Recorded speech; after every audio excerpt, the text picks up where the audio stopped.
अभी के इस वीडियो में हम लोग बात करेंगे कि कक्षा 9वीं के जो भी छात्र छात्राएं हैं प्रश्न पत्र जो है ना वायरल हो चुका है, जो कि मेरे पास जो है कक्षा 9वीं का जो है हिंदी है संपूर्ण जानकारी मैं इसमें दूंगा और इंग्लिश का जो वीडियो मैं ना डाल दिया हूँ। अगर आप नहीं देखें तो डिस्क्रिप्शन बॉक्स में उसका लिंक दिया है, वहाँ से आप देख सकते हैं। यदि आप मेरे से जुड़ना चाहते हैं तो टेलीग्राम का लिंक भी दिया नीचे जाकर जुड़ सकते हैं, या व्हाट्सएप का ग्रुप का लिंक भी दिया, वहाँ से आप है जुड़ के पीडीएफ प्रोवाइड करा सकते हैं। मैं इसका पीडीएफ मैं दूंगा तो आप प्राप्त कर सकते हैं। तो दोस्तों अगर ये वीडियो पसंद आए तो प्लीज एक छोटा सा रिक्वेस्ट है कि आप लोग को है ना 2000 लाइक करना है, ठीक है। 2000 लाइक पुराना है, 100% पुराना का पुराना है, ठीक है। मैं बोल रहा हूँ क्योंकि मैं आपके लिए ही कर रहा हूँ, मेरे लिए तो इसमें कुछ है ही नहीं है, समझे, आपके लिए ही बोल रहे हैं, ठीक है। तो ऐसा करना है, ठीक है। तो दोस्तों आई होप कि है ना मेरा बात समझ गए होंगे, समझे, और है ना मेरा जो है ना वादा आप पूरा करेंगे, ठीक है। तो चलिए सबसे पहले क्वेश्चन की तरफ बढ़ते हैं और पहला क्वेश्चन कहता है कि लालपन की बेगम किस कोटि की कहानी है। तो लालपन की जो बेगम है वो आंचलिक कहानी है, समझे, आंचलिक कोटि की कहानी है। किसकी है? आंचलिक कोटि की कहानी है। चलिए आगे प्रश्न कहता है, काफी शानदार प्रश्न, दूसरा नंबर क्वेश्चन कि नरसिंह आनंद का जो आशय है वो किसके आशय पे है। तो वो एक अद्भुत आनंद आशय, क्या ऑप्शन नंबर डी होगा सही है। चलिए काफी शानदार बहुत एक प्रश्न दिया हुआ है, काफी यहाँ देखिए कहता है फणीश्वर नाथ रेणु का जो जन्म किस जिले में हुआ था। मेरे दोस्त फणीश्वर नाथ जो रेणु है उनका अररिया जिला में हुआ था। कहाँ हुआ था? अररिया जिला में। चलिए काफी शानदार प्रश्न यहाँ देखिए कि बिरजू महाराज की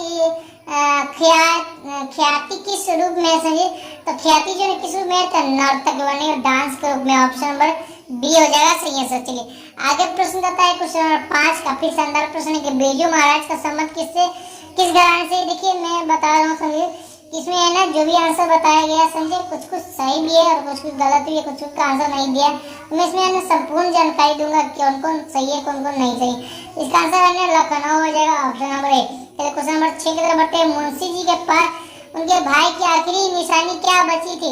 देखिए अगर दोस्तों अगर मैं बता दूं, अगर क्वेश्चन के साथ आप आंसर याद करते हैं ना तो आपके लिए फायदा, क्योंकि आपके एग्जाम में जो है ना अगला जो एग्जाम आने वाला है फाइनल एग्जाम, आपके लिए फायदा है, समझिए। आप अभी से याद करते चलिएगा तो आपका जो ब्रेन है वो काफी ज्यादा तेज हो जाएगा, समझिए, और काफी ज्यादा ऐसे क्वेश्चन जो आपको टचिंग करने आ जाएगा, जिसे याद करने की जरूरत नहीं पड़ेगा, समझिए, आपको ऐसा ही जवाब पे याद रहेगा। तो इसलिए जो है ना अब जैसे देखिए बिहार के प्रधानमंत्री कौन है तो सबको याद है, समझो, मुख्यमंत्री कौन है सबको याद है, तो क्या इसको रटने वाली चीज नहीं, तो कोई चीज है कि आप है ना क्वेश्चन को देखिए उसके साथ साथ पढ़ते रहिए, ठीक है। चलिए अगला प्रश्न है कि कहानी का, तो इसका आंसर घोड़ा हो जाएगा, ठीक है। मुंशी जी के पास उनके भाई आखिरी निशानी क्या बची थी, तो घोड़ा बचा था, ठीक है। चलिए आगे प्रश्न है क्वेश्चन नंबर 7 करता है कि कहानी का प्लॉट गद्य की कौन सी विधा है। तो कहानी का प्लॉट जो है गद्य की कौन सी विधा है, तो यहाँ पर कहानी हो जाएगा, ठीक है, ऑप्शन नंबर ए होगा सही आंसर। चलिए आगे प्रश्न करता है क्वेश्चन नंबर 8 की टॉलस्टॉय के घर के चारों तरफ क्या था। तो बाग बगीचा था, ऑप्शन नंबर क्या होगा मेरे दोस्त, तो ए हो जाएगा सही आंसर। क्वेश्चन नंबर 9 की तरफ बढ़ते हैं। बाबूराव पेंटर कौन थे। बाबूराव पेंटर कौन थे, तो है ना फिल्मी हस्ती थे, ठीक है। चलिए आगे प्रश्न है अष्टावक्र गद्य की कौन सी विधा है, तो कहानी है, क्या है, कहानी मेरे दोस्त। चलिए आगे प्रश्न करते हैं काफी शानदार, पटना नाटक मंडली की स्थापना कब हुई थी। तो 1876 ईस्वी में हुआ था मेरे दोस्त। चलिए आगे प्रश्न है क्वेश्चन नंबर जो है ना 12 की तरफ बढ़ते हैं, काफी शानदार प्रश्न है।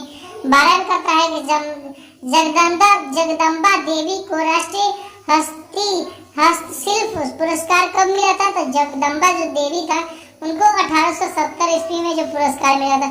चलिए आगे प्रश्न करता है मनोज वाजपेयी का संघ किस राज्य से है, तो बिहार से है, ठीक है। चलिए आगे प्रश्न है क्वेश्चन नंबर 14 बिहार की पहली साउथ हिंदू की फिल्म कौन थी, तो पुरजन्म रे। चलिए आगे प्रश्न करते हैं क्वेश्चन नंबर 15 की तरफ बढ़ते हैं।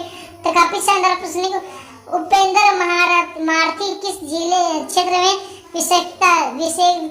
विशेषता हासिल करने का जापान गए थे, ठीक है, तो करने जापान गए थे, तो यहाँ पर चित्रकला होगा, ऑप्शन नंबर ए हो जाएगा। चलिए आगे प्रश्न है विवाह के गीतों में किस भाव की प्रधानता होती है, तो उल्लास की होती है, ऑप्शन नंबर ए डी हो जाएगा सही।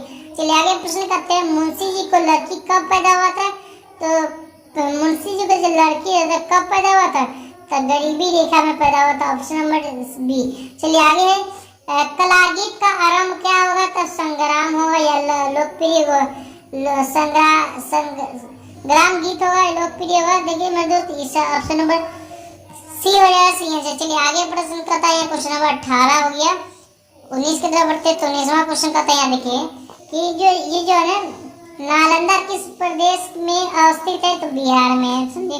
चलिए आगे प्रश्न करता है कि अष्टावक्र कहानी के लेखक कौन है? मेरे दोस्त विष्णु भाकर है, विष्णु प्रभाकर है। चलिए आगे प्रश्न करता है, रौदा के कितने रौदास के कितने पद गुरु साहिबा संकलित है? तो देखिए रौदास के जन कुल 36 पद गुरु साहिबा संत के लिए, लेकिन इसमें ऑप्शन नहीं दिया, समझे। इसमें आपको छोड़ देना है, ठीक है, क्योंकि आपको 50 का जवाब देना है, 60 प्रश्न में से 50 का ही जवाब देना है, ठीक है। चलिए आगे प्रश्न करता है कि रौदास की मृत्यु कब हुई थी? तो 1518 ईस्वी में हुआ था मेरे दोस्त। चलिए आगे प्रश्न करता है कि यहाँ देखिए, चलिए आगे प्रश्न है कि मधुमालती किस की रचना है? तो देखिए मंझन की रचना है। क्या है? ऑप्शन नंबर है ना, वो बी हो जाएगा। चलिए आगे प्रश्न करता है, यहाँ पर अयोध्या सिंह उपाध्याय हरिऔध का जन्म कब हुआ था? तो मेरे दोस्त 1865 ईस्वी में हुआ था। ऑप्शन नंबर ए हो जाएगा। चलिए आगे प्रश्न करता है, यहाँ देखिए कि खरी बोली का प्रथम कहाँ कवि किसे कहा जाता है? तो हरिऔध को कहा जाता है। चलिए आगे प्रश्न करता है, यहाँ देखिए कवि किसे कहा जाता है? ठीक, खरी बोली का प्रथम महाकवि कहाँ कवि सॉरी लिखा गया, महाकवि होगा, यहाँ पर महाकवि होगा, ठीक है। तो चलिए आगे प्रश्न करता है, यहाँ देखिए कि महादेवी वर्मा का जन्म किस शहर में हुआ था? तो मुरक्खाबाद होगा, ठीक है। चलिए आगे प्रश्न क्वेश्चन नंबर 27 के बढ़ते हैं। तो 27 कहता है कि महादेवी वर्मा किस युग की कावित्री थी? तो ये ना छायावादी युग की कावित्री थी। अगला प्रश्न है कि हरिवंश राय बचपन का जन्म कहाँ हुआ था? तो इलाहाबाद में हुआ था। अगला प्रश्न है हरिवंश राय बचपन किस धारा के कवि थे? तो छायावादी धारा के कवि थे, ठीक है। चलिए आगे प्रश्न करता है, यहाँ देखिए क्वेश्चन नंबर 30 की तरफ बढ़ते हैं। तो काफी सुंदर है, पूरा हिंदुस्तान मिलेगा कवि कौन है? समझे, कविता के कवि कौन है? तो केंद्रनाथ अग्रवाल है। चलिए आगे प्रश्न करता है कि आ रही है रवि की सवारी कविता के कवि कौन है? तो हरिवंशराज है, ठीक है, हरिवंशराज बचपन के सही। आगे प्रश्न है मैं नीर भई दुख की बदली कविता के कवि कौन है? तो महादेवी वर्मा है, ठीक है। चलिए आगे प्रश्न है, यानी कि यदि आदि कवि किसे कहा जाता है? तो आदि कवि वाल्मीकि को कहा जाता है। किसको कहा जाता है? वाल्मीकि को। चलिए आगे प्रश्न करता है, काफी शानदार प्रश्न है, महादेवी वर्मा को आधुनिक युग का क्या कहा जाता है? तो मीरा कहा जाता है। चलिए आगे प्रश्न है, यहाँ देखिए आ रही रवि की सवारी किस ग्रंथ किससे संकलित है? तो मधुबाला ग्रंथ से संकलित है। चलिए आगे प्रश्न है क्वेश्चन नंबर 36 कि सुरेंद्र में किन वर्णों की संधि भी है? तो देखिए सुरेंद्र में अ ई की हुई है, ऑप्शन नंबर बी होगा सही आंसर। चलिए आगे प्रश्न करता है गंगा जल में कौन सा समास है? तत्पुरुष समास है। क्या है? तत्पुरुष समास। चलिए 38 नंबर क्वेश्चन की करता है गुरु का विलोम क्या होगा? तो गुरु का विलोम लघु होगा या शिष्य लघु हो जाएगा, ठीक। चलिए आगे प्रश्न करता है नाटक का पर्दा गिरना कराता क्या है? छेप कराता है, पटाक्षेप कराता है। चलिए आगे प्रश्न करता है निम्न में जातिवाचक संज्ञा कौन है? तो घोड़ा एक जातिवाचक संज्ञा, ठीक है।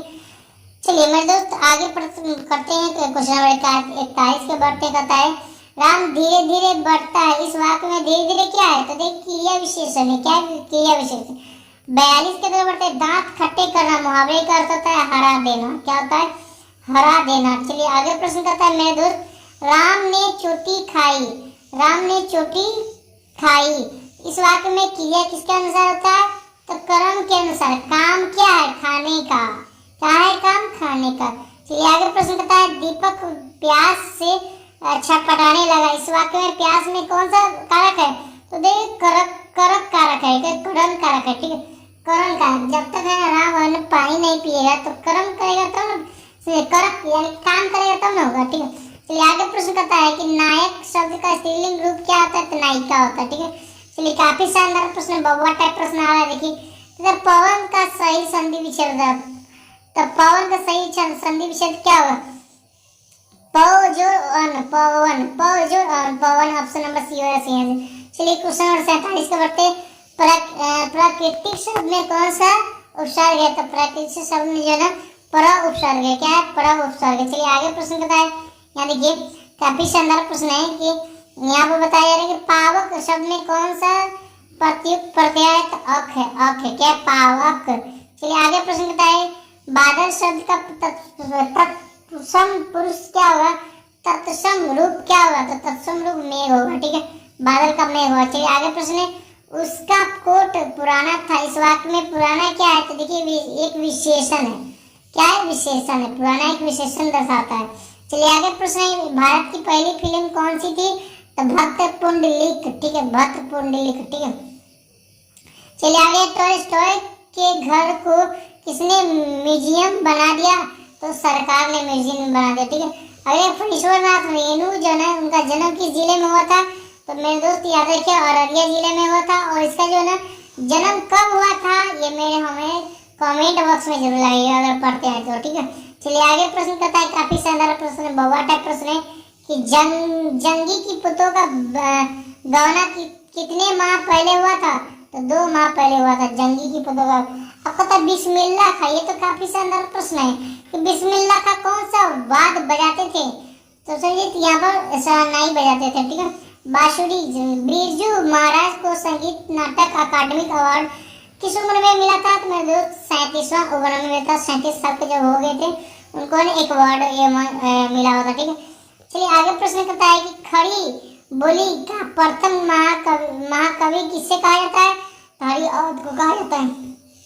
मेरे दोस्त अगला प्रश्न है मधुमालती की रचना कब हुई थी? तो मधुमालती की रचना 1545 में हुआ था, याद रखिएगा। ठीक है, चलिए आगे प्रश्न करता है आश्चर्य का विशेषण क्या होगा? तो मेरे दोस्त आश्चर्य विशेषण आश्रित हो जाएगा, किसी पर आश्रित होना। आगे प्रश्न करता है 60 में निम्न में अनिश्चयवाचक सर्वनाम कौन सा है? तो कुछ है। क्या है? कुछ। तो दोस्तों इस तरह से हम लोग 60 प्रश्न कर लिए, जिनमें से आपको 85 का ही जवाब दिया, जिनमें सोल्यूशन के साथ बताया। दोस्तों अगर पीडीएफ लेना है तो हमारे टेलीग्राम में जुड़ जाए, डिस्क्रिप्शन बॉक्स में उसका लिंक दिया है, क्योंकि मैं डिस्क्रिप्शन बॉक्स के बारे में समझा चुका। अगर आप नहीं समझे तो उसका भी वीडियो का लिंक अंदर डिस्क्रिप्शन बॉक्स में देखने को मिल जाएगा, उससे आप समझ सकते हैं दोस्तों। ठीक है, तो दोस्तों अगर आपको अच्छा लगा तो प्लीज़ मेरे चैनल को सब्सक्राइब कीजिएगा, वीडियो को लाइक कीजिएगा, ज़्यादा से ज़्यादा शेयर कीजिएगा दोस्तों के पास, क्योंकि आपके दोस्त का भी भला हो।